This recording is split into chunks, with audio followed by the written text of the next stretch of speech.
લક્ષ્ય ન્યૂઝ, એક નજર, એક લક્ષ્ય.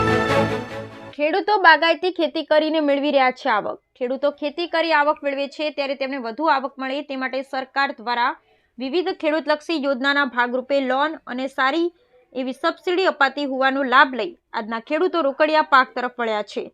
જેવા સુરેન્દ્રનગર જિલ્લાના ધાંગધ્રા તાલુકાના નવલગઢ ગામના ખેડૂતો બાગાયતી ખેતી તરફ વળ્યા છે.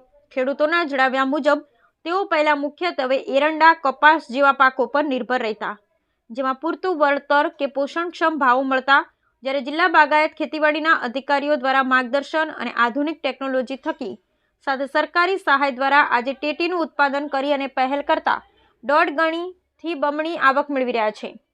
અન્ય પાકો કરતા તરબૂચ, ટેટી, દાડમ જેવા રોકડિયા પાકોના ઉચ્ચ કક્ષાના ઉત્પાદન થકી સારી આવક મેળવી રહ્યા હોવાનું જણાવ્યું હતું. જ્યારે બાગાયત ખાતાના ખેતીવાડી અધિકારીના જણાવ્યા અનુસાર ખેડૂતો સરકારી યોજનાઓથી વધુ અને વધુ માહિતગાર થાય અને બમણીથી વધુ આવક મેળવી રહ્યા છે, જેના માટે ગમે ત્યારે કોઈ પણ પ્રશ્ન હોય તો યોગ્ય માહિતી માટે સંપર્ક કરવા પણ જણાવ્યું હતું. અને લાભાર્થી ખેડૂતોએ અન્ય ખેડૂતોને પણ રોકડિયા પાક તરફ વળી વડાપ્રધાન નરેન્દ્રભાઈ મોદીનું દેશના ખેડૂતોની આવક બમણી કરવાનું સ્વપ્ન પણ સાકાર કરવા સહભાગી થવા અપીલ કરી હતી. હાલ નવલગઢ ગામના 5 થી 7 ખેડૂતો દ્વારા 100 વીઘામાં ટેટીનું વાવેતર કર્યું અને તે સારી ક્વોલિટીનું ઉત્પાદન કરી ટેટીનું વેચાણ કરી રહ્યા છે. ગત વર્ષે 21 રૂપિયા પ્રતિ કિલો વેચાણ કર્યું, જે આ વર્ષે 25 થી 27 રૂપિયા ભાવ મળી રહ્યો છે. વેપારીઓ ડાયરેક્ટ વેચાણ કરે છે. 1 વીઘામાં 200 થી 250 માણસ જેટલી ટેટીનું ઉત્પાદન 250 મણથી જેટલી ટેટીનું ઉત્પાદન થાય છે. ઓછા ખર્ચે અને 70 દિવસમાં પાક તૈયાર થઈ જાય છે. સારી ક્વોલિટીનું ઉત્પાદન વધુ થાય છે, જેવી આવક પણ સારી થાય છે. Bureau report Brijesh Trivedi, Surendranagar. GR Chaudhari, બાગાયત અધિકારી ધાંગધ્રા. અત્યારે ધાંગધ્રા તાલુકામાં નર્મદાના નીરે આવતા ખેડૂતો બાગાયતી ખેતી તરફ વળ્યા છે, જેની અંદર નવલગઢ ગામની અંદર લગભગ 5 થી 7 ખેડૂતો 100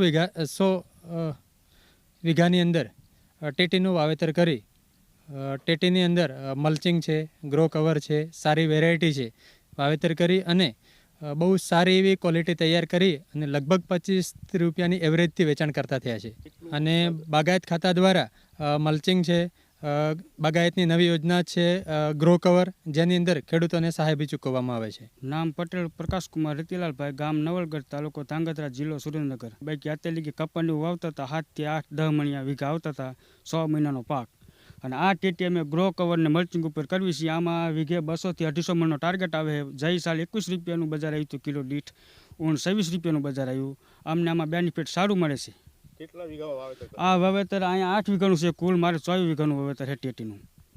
અને મધુ રાજા ટેટી છે આ બિયારણ. અને મલ્ચિંગના 1 ફૂટનું અંતરે મલ્ચિંગ ગ્રો કવરમાં મલ્ચિંગના પોઈન્ટ પાડ્યું છે અને 1 ફૂટના અંતરે છોડ મૂક્યું છે.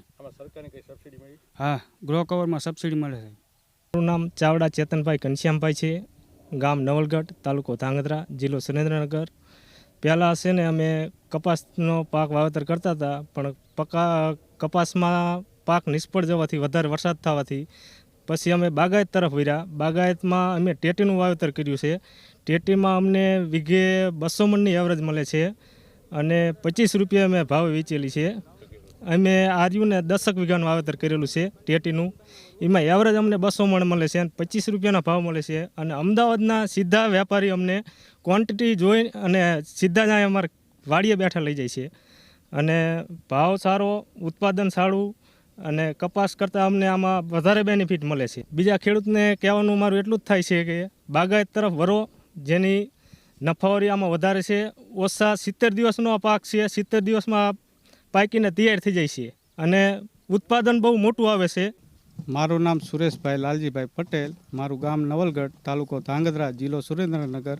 મેં ટેટીનું વાવેતર કરેલ છે અને એ સારું ઉત્પાદન મળે છે. કપાસની ખેતી પહેલાં કરતા હતા, તેનું ઉત્પાદન ઓછું આવતા અમે બાગાયત તરફ 5 થી 6 ખેડૂત નવલગઢ ગામના ટેટીનું વાવેતર કરેલ છે.